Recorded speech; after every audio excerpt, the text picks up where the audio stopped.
The parking garage was nearly empty when the Mafia boss felt a small tug on his coat. He looked down.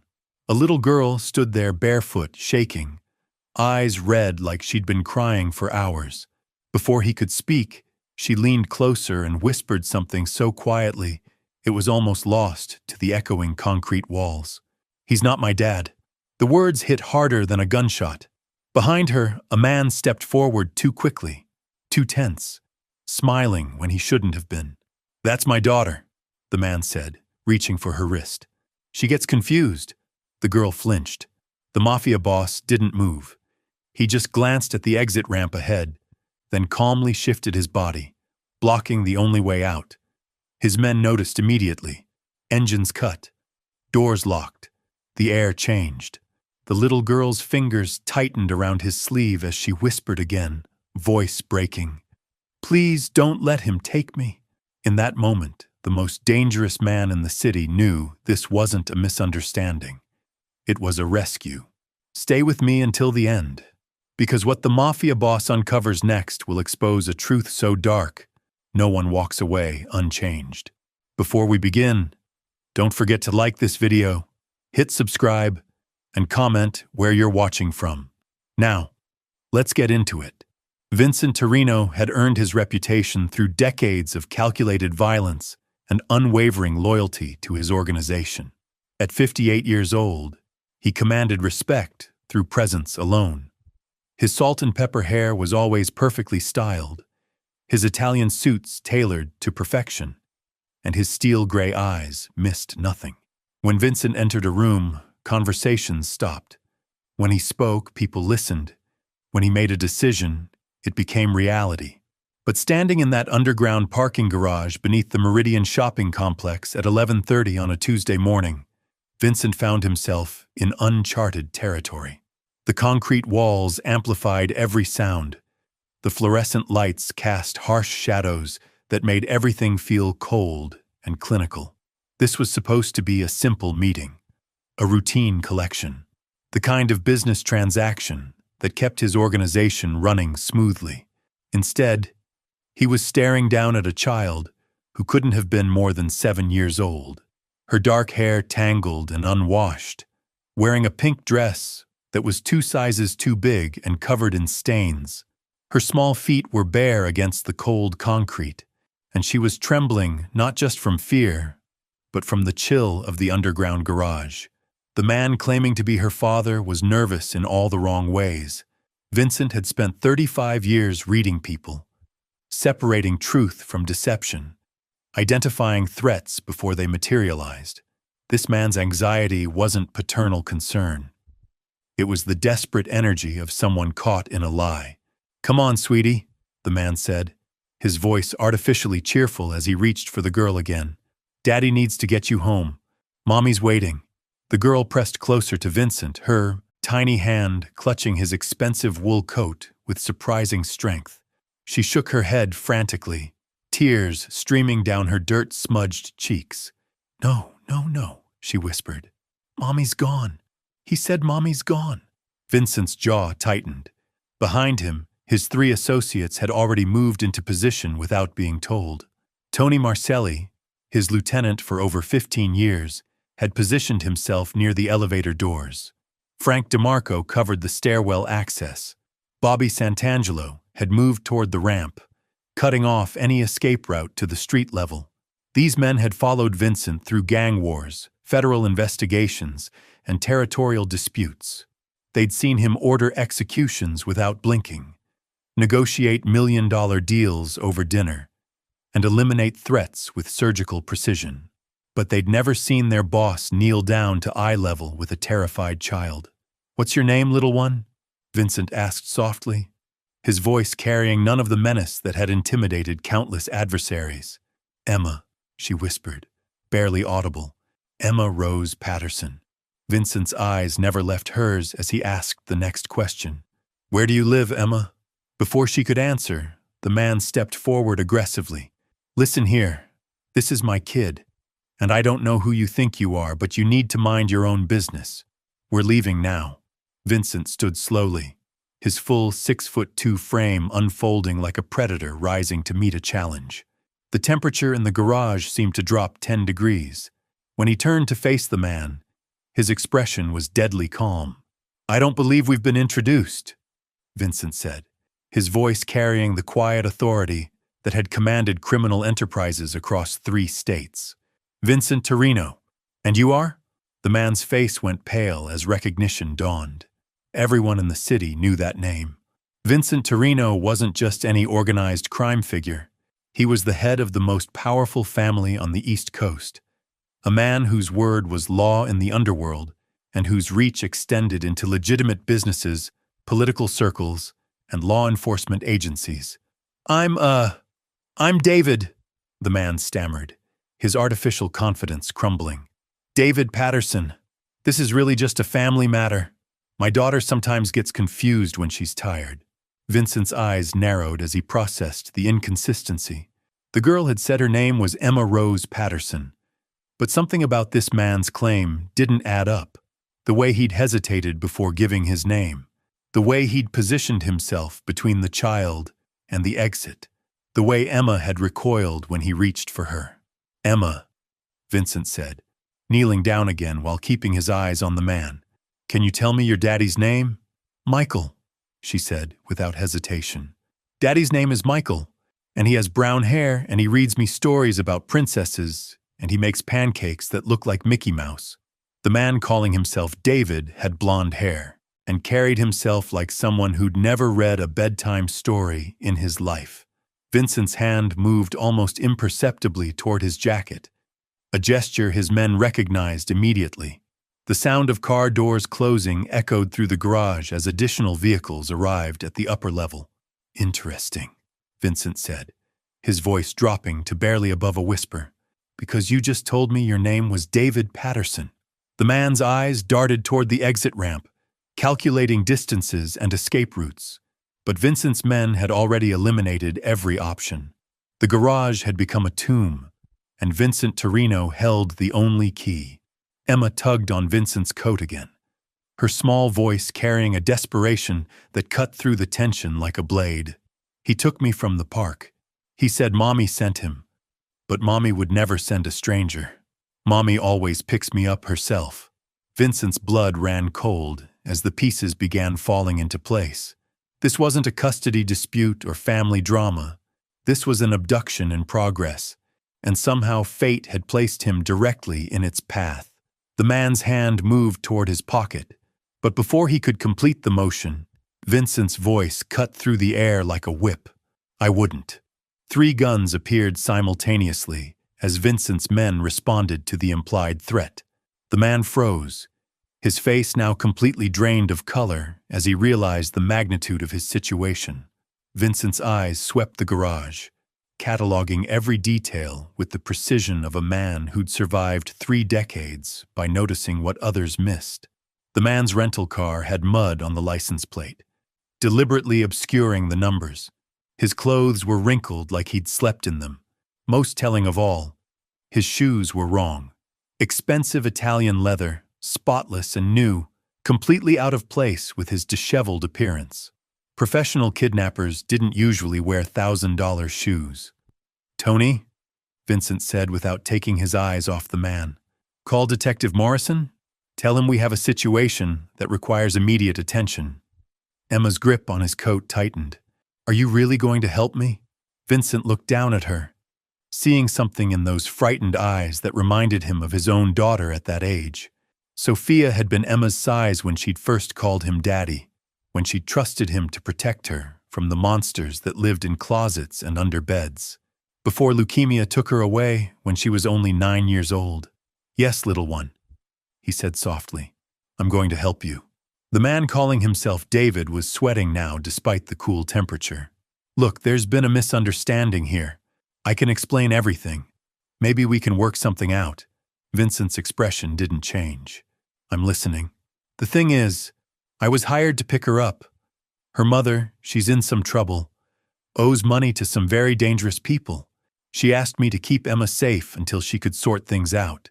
It was a practiced lie delivered with just enough nervous energy to seem believable. But Vincent had heard thousands of lies over the years, And this one had the particular rhythm of someone who'd rehearsed it multiple times. Emma shook her head violently. That's not true. Mommy doesn't owe money to anybody. Mommy works at the hospital, and she saves people, and she would never send a stranger to get me. Vincent's phone buzzed. A text from Tony, who'd stepped away to make the call. Morrison's 20 minutes out. Says to keep everyone exactly where they are. Detective Bill Morrison was one of the few honest cops left in the city. Someone Vincent respected, despite being on opposite sides of the law. More importantly, Morrison specialized in crimes against children and had a reputation for getting results. Here's what's going to happen, Vincent said, his voice carrying the calm authority that had negotiated peace between warring families and brokered deals worth millions. We're all going to wait right here until the police arrive. Then we're going to let them sort this out properly. The man's eyes darted again toward the exit ramp, but Bobby Santangelo had moved his black Escalade to completely block the narrow passage. Even if he somehow made it past Vincent's men, there was nowhere to run. I can't wait for police, the man said, desperation creeping into his voice. I have a schedule to keep. People are expecting me. Vincent stepped closer, close enough that the man could smell his expensive cologne and see the cold calculation in his steel-gray eyes. What people? Just business associates. Look, I'll level with you. The kid's mother hired me to transport Emma to her grandmother's house in Albany. Family emergency. But the mother, she's paranoid about official channels, doesn't trust the system. Asked me to handle it quietly. Another lie. But this one revealed something important. Albany was 3 hours north, across state lines. If this man had succeeded in taking Emma out of the city, she would have disappeared into a network that could move her anywhere in the country. Emma pulled on Vincent's coat again. Grandma Janet lives in Florida, not Albany. She sends me postcards with flamingos on them. The man's story was falling apart piece by piece, but Vincent noticed something else. The way the man kept checking his watch, the increasing panic in his eyes, the way he'd mentioned people expecting him. This wasn't a lone wolf operation. Someone was coordinating this, and that someone was probably wondering why their courier was late. Frank DeMarco approached from the stairwell, his expression grim. Boss, we've got movement upstairs. 2 black SUVs just pulled into the main lot. Tinted windows, out-of-state plates. Vincent's blood chilled. The coordination, the timing, the professional execution. This wasn't a random abduction. This was human trafficking, and Emma had stumbled into the middle of a larger operation. How many men? Vincent asked. At least 4 that I can see. They're not making any moves yet, but they're watching the exits. Vincent's mind raced through possibilities. His men were skilled and armed, but they were outnumbered and trapped in an underground garage with limited escape routes. More importantly, they had a 7-year-old child to protect, which changed every tactical calculation. The man was watching this exchange with growing terror, finally understanding that he'd walked into something far more dangerous than he'd bargained for. Listen, I can make this go away. 1 phone call and those guys upstairs disappear, but I need to take the girl with me. Vincent's laugh was cold as winter steel. You're not taking her anywhere. Emma looked up at him with absolute trust, the kind of faith that children reserved for parents and heroes and people who made them feel safe when the world turned dark. What's going to happen to me? Vincent knelt down again, bringing himself to her eye level. Nothing bad, I promise. But I need you to be very brave for just a little longer, okay? She nodded solemnly. Are you a good guy or a bad guy? The question hit Vincent harder than any bullet ever had. He'd spent his entire adult life being the bad guy, making decisions that destroyed lives, ordering violence that left families shattered. But looking into Emma's innocent eyes, he knew there was only one answer that mattered. Today, he said quietly, I'm one of the good guys. Tony returned from his call, his expression troubled. Morrison's running into traffic. Might be 30 minutes before he gets here. Vincent's jaw tightened. 30 minutes was an eternity when armed men were positioning themselves upstairs and a child's life hung in the balance. He needed to change the dynamics of this situation before it spiraled completely out of control. "Bobby," he called softly, "I need you to move your car." Bobby's eyes widened in confusion. "Boss? Move it just enough to create a gap. Make it look like we're preparing to leave." Understanding dawned in Bobby's eyes. Vincent wasn't planning to run. He was planning to draw the men upstairs into the garage, where the confined space would work in their favor instead of against them. The man claiming to be David Patterson realized what was happening. "You don't understand what you're dealing with. These people, they don't negotiate. They don't leave witnesses." Vincent's smile was sharp as a blade. "Neither do I." The sound of car engines starting echoed from the upper level, confirming Vincent's worst fears. The men upstairs weren't just watching anymore. They were moving. Emma pressed closer to Vincent's leg, her small body trembling as the rumble of approaching vehicles grew louder. The man who'd been calling himself David was now visibly sweating, his hands shaking as he checked his phone repeatedly. "They're coming down," Frank reported from his position near the stairwell. 3 vehicles, moving slow and tactical. Vincent's mind calculated angles and advantages with the cold precision that had kept him alive for 3 decades. The garage's layout worked both for and against them.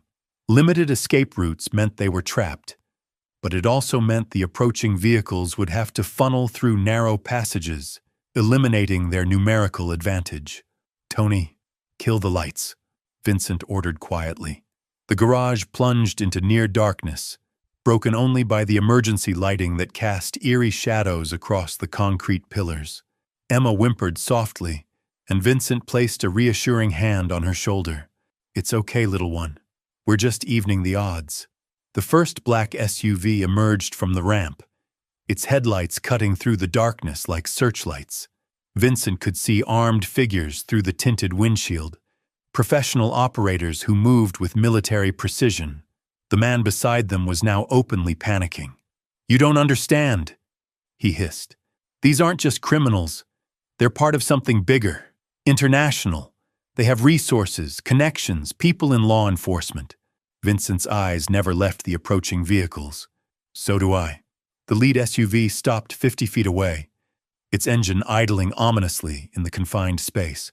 For a long moment, nothing happened. Then a car door opened, and a figure stepped out.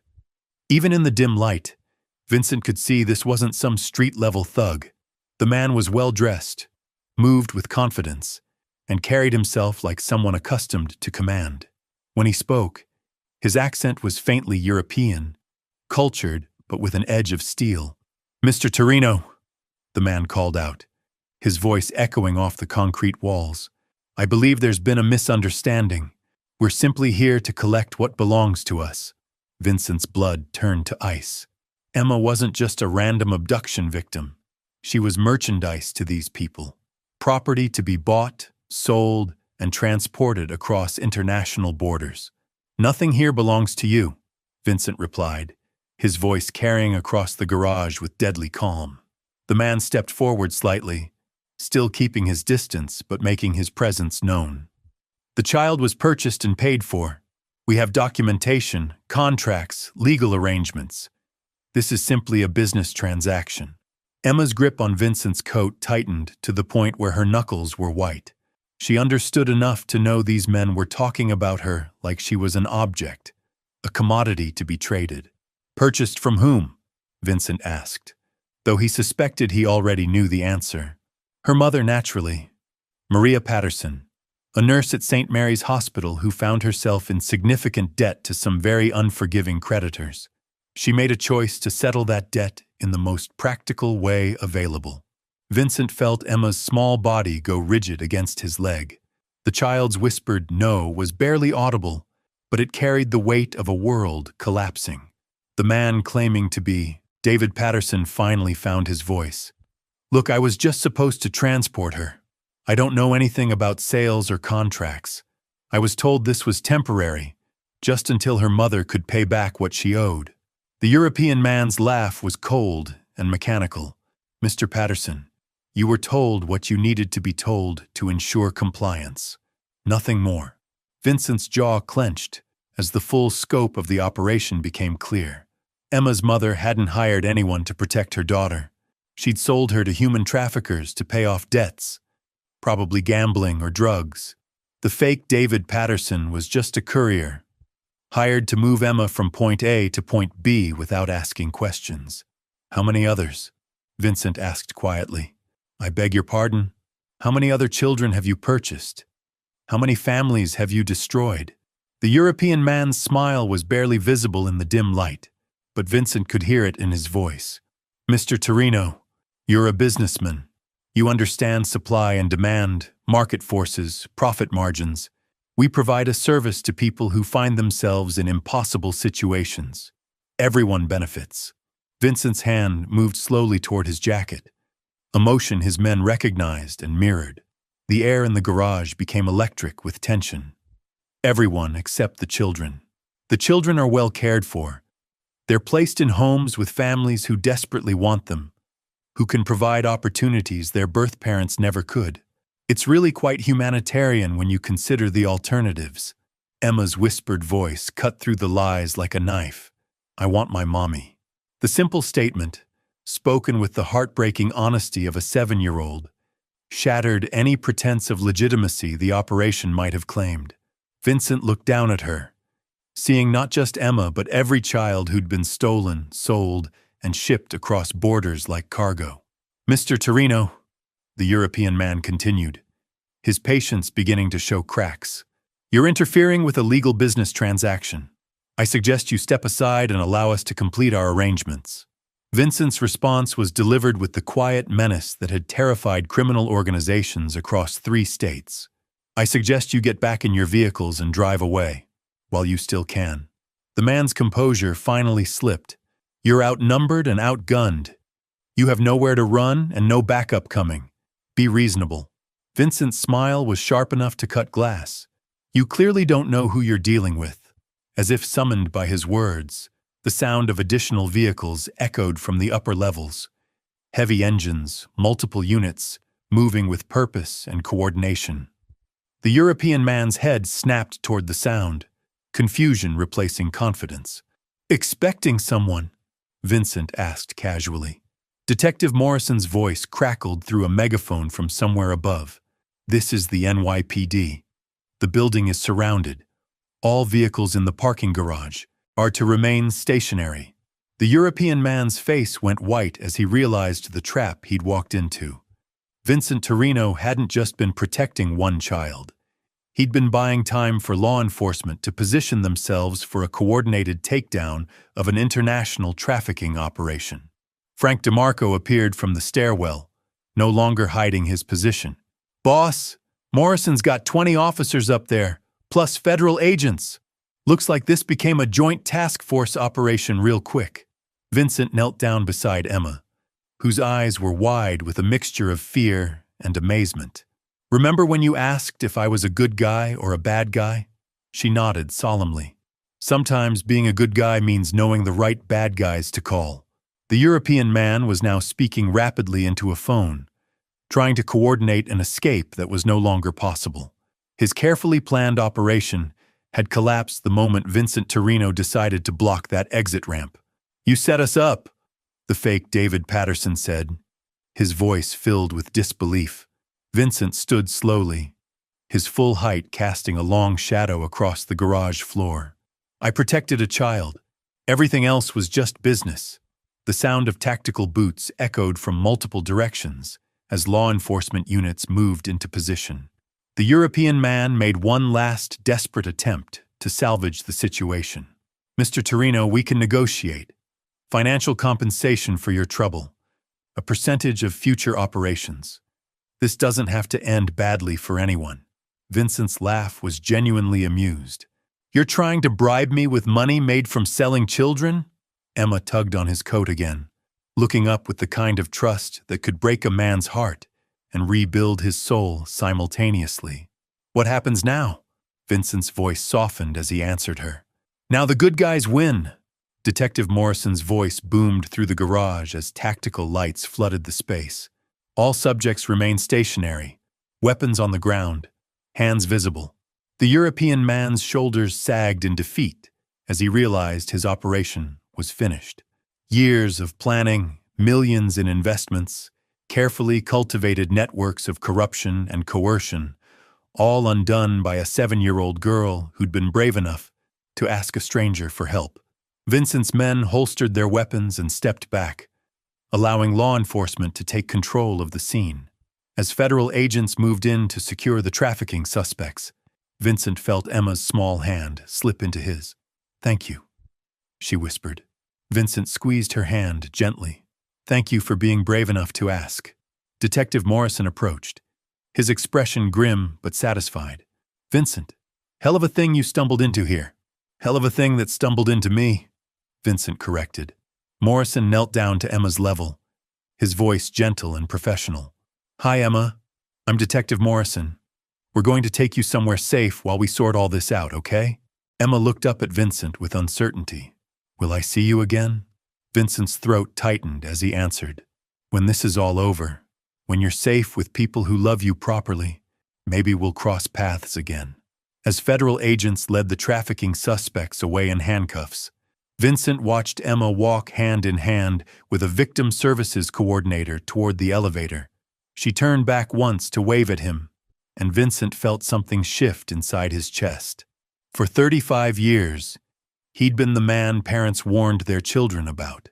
Today, for the first time in decades, he'd been the man a child ran to for protection.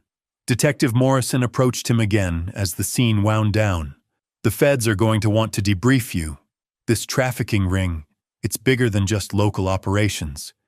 International connections, political corruption, the whole nightmare." Vincent nodded absently, his eyes still following Emma as she disappeared into the elevator. "Whatever they need." "Vincent," Morrison said quietly, "what you did here today, blocking that exit, keeping that child safe until we could respond, that's going to save more lives than you know." Vincent's men had gathered around their vehicles, waiting for his signal to leave. Tony Marcelli approached with the kind of respectful distance his soldiers always maintained. "Boss, we good to go?" Vincent looked around the garage one final time, seeing it not as the site of a business meeting gone wrong, but as the place where a child's desperate whisper had changed everything. "Yeah," he said quietly, "we're good." As Vincent's convoy pulled out of the Meridian shopping complex, emergency vehicles and federal task force units were still arriving. The investigation that would follow would uncover a trafficking network spanning 12 countries, result in over 200 arrests, and rescue 43 children from situations similar to Emma's. But Vincent Torino, driving through the streets of a city where his word had been law for decades, was thinking about something much simpler. Sometimes the most important battles weren't fought for territory or profit or respect. Sometimes they were fought for a barefoot little girl who whispered, "He's not my dad," to a stranger in a parking garage. And sometimes, if you were very lucky, those were the battles that reminded you who you really were underneath all the things you'd done to survive. Emma Rose Patterson would grow up safe, surrounded by people who chose to love her instead of people who saw her as merchandise. And somewhere in the city, a man who'd spent his life being dangerous had learned what it felt like to be a hero. Even if it was just for one afternoon in a parking garage where the only thing that mattered was making sure a child made it home. 3 months after Emma's rescue, Vincent received an envelope with no return address. Inside was a hand-drawn picture of a man in a dark suit standing next to a little girl, both of them smiling. At the bottom, in careful 7-year-old handwriting, were the words, "Thank you for saving me." Vincent stared at that drawing for a long time, sitting in his office above the restaurant that served as his legitimate front. The federal investigation had concluded, resulting in convictions that would keep Emma's traffickers behind bars for life. The fake David Patterson had cooperated fully, providing details that helped authorities dismantle similar operations in 6 other states. But something about Emma's case had stayed with Vincent in ways he couldn't explain. Maybe it was the way she'd trusted him completely in that moment of terror. Maybe it was how her small hand had felt in his, reminding him of holding his daughter Sophia's hand during those final hospital visits. Tony knocked on the office door, interrupting his thoughts. "Boss, we got a situation." "Another one." Vincent looked up sharply. "What kind of situation?" Police scanner picked up something. Missing kid case, but the details sound familiar. 7-year-old boy disappeared from a playground in Queens yesterday. Witnesses saw him leave with a woman claiming to be his aunt. Family says he doesn't have an aunt. Vincent's jaw tightened. The trafficking network they'd exposed had tentacles everywhere, and cutting off one head often meant others grew back stronger and more careful. "Where's the investigation centered?" "Astoria. Detective Morrison's working the case. He asked if you might be willing to consult." Vincent stood, straightening his tie. Over the past 3 months, he'd developed an unofficial relationship with law enforcement that would have been unthinkable a year earlier. His knowledge of criminal networks, combined with his willingness to act outside legal constraints when necessary, had made him a valuable asset in cases involving child exploitation. "Tell Morrison I'll meet him in an hour." The Astoria precinct was buzzing with activity when Vincent arrived. Officers moved with the urgent efficiency that marked high-priority cases, phones ringing constantly as tips and leads poured in. Detective Morrison met him at the front desk, his face grim with exhaustion. "Vincent, thanks for coming. This one's got similarities to Emma's case that are making my skin crawl." They walked toward Morrison's desk, passing bulletin boards covered with photos and timelines. Vincent's trained eye picked out the patterns immediately. Professional execution, carefully planned abduction, minimal witnesses. "Tell me about the boy." "Marcus Williams, 7 years old, lives with his grandmother because his mother's in rehab. Yesterday afternoon, he was playing at Astoria Park when a woman approached him, told him his grandmother had been in an accident and she was there to take him to the hospital." Vincent's blood chilled. The same manipulation tactics, the same age target, the same exploitation of a child's trust and confusion. Witnesses? 3 people saw the interaction. All described the woman as professional-looking, well-dressed, spoke with authority. Marcus went with her willingly because she knew his name and his grandmother's name, made it seem legitimate.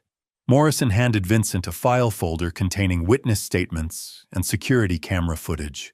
The images were grainy, but Vincent could see the calculated precision in how the woman had approached Marcus. She'd studied him, learned his routines, identified his vulnerabilities. "This isn't random," Vincent said after reviewing the materials. "Someone's rebuilt the network." "That's what I was afraid of." The federal task force shut down the international connections, but the local infrastructure might have survived. Different players? Same methods. Vincent's phone buzzed with a text from Frank DeMarco. "Boss, got something you need to see. Meet me at the warehouse district, Pier 47. Vincent showed the message to Morrison. "My people might have found something. You want to come along?" Morrison nodded grimly. "Let's go bring this kid home. Sometimes a single moment changes everything." Vincent Torino had built an empire on fear and violence, but 3 whispered words from a terrified child transformed the most dangerous man in the city into something he never thought he'd be again: a protector.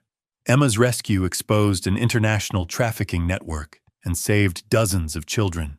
But more than that, it proved that heroes can emerge from the darkest places when someone has the courage to ask for help and someone else has the courage to answer.